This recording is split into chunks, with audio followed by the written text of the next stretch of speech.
Coucou, c'est Khalil et Mariam et nous sommes à Dalaba. Comme des dizaines d'amoureux de la nature résidant dans la capitale Conakry, dont Moussa Moïse, le ministre guinéen de la culture, du tourisme et de l'artisanat, Khalil et Mariam ont parcouru 325 km afin de découvrir Dalaba, la Suisse de l'Afrique. Son nom sonne comme une invitation à la découverte, à l'aventure, sous les hauteurs du massif montagneux du Fouta Djallon, à une altitude de 1276 mètres. C'est vraiment trop beau ici. Toi, tu penses quoi, bébé? Bon, hier, nous avons fait la visite du Pont de Dieu. Oui. On était là-bas, vraiment, c'est un endroit magnifique. Très et on magnifique. vous invite tous à venir à Dalaba. Quand on dit que la Guinée, c'est un paradis, là, c'est pas fou. Hein? Ouais. La Guinée est vraiment un paradis. En plus, les gens sont très accueillants ici. L'hospitalité légendaire qui caractérise les habitants du Fouta Djallon. Des rencontres et des moments magiques que Khalil et Mariam ont partagés avec leurs 5 millions d'abonnés sur TikTok. Dalaba n'est pas seulement une terre d'accueil et de paysages somptueux. Elle est aussi le berceau d'une culture riche. La ville attire les touristes par ses sites historiques et son climat exceptionnel. Et parmi les habitants de Conakry ayant fait le déplacement à Dalaba, Iya Traoré, champion du freestyle, qui a figuré 3 fois dans le Guinness World Records. Ses performances laissent toujours le public en admiration, comme ici à la forêt de Sebouri. Iya, également, est tombée sous le charme de Dalaba. Le climat, l'accueil, les gens, c'était vraiment magique. Je pense que Dalaba, c'est une ville qui a plein d'histoires riches et la culture ici, c'est vraiment magnifique. En tout cas, moi, je me plais beaucoup et j'ai vraiment adoré mon séjour.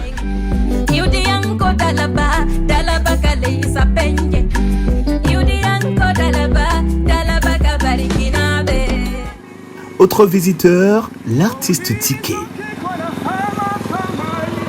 En fait, pour moi, le tourisme en Guinée, c'est l'un des secteurs avec le plus de potentiel de croissance. Je ne vous cache pas qu'il y a tellement de belles choses à voir en Guinée, des merveilles. Et des initiatives comme ce que fait l'ONT, je pense que c'est des initiatives à saluer. Honnêtement, je suis presque ébahi. Très content aussi de vivre cette expérience avec tout le groupe qui est venu. Mais Dalaba, ce n'est pas que cela. C'est aussi une ville de 30 000 habitants où la célèbre chanteuse sud-africaine et militante des droits de l'homme, Myriam Makeba, a résidé pendant une quinzaine d'années. En organisant le lancement de la saison touristique 2024 à Dalaba, les autorités guinéennes ont voulu lui rendre hommage. Malaika, nakupenda malaika. Malaika, nakupenda malaika. Ningekuoa majiwe, ningekuoa dada. Nashindwa na mali sina we.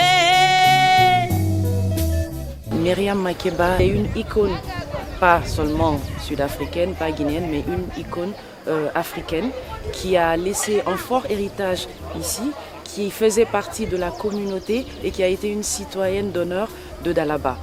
Par rapport à tout cet héritage culturel qu'elle a laissé ici, que nous sommes appelés à valoriser, nous voulons lui rendre cet hommage pour l'amour qu'elle a eu pour Dalaba.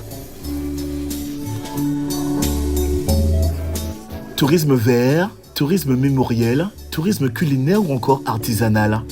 Dalaba regroupe plusieurs options en une et veut continuer d'attirer des touristes du monde entier.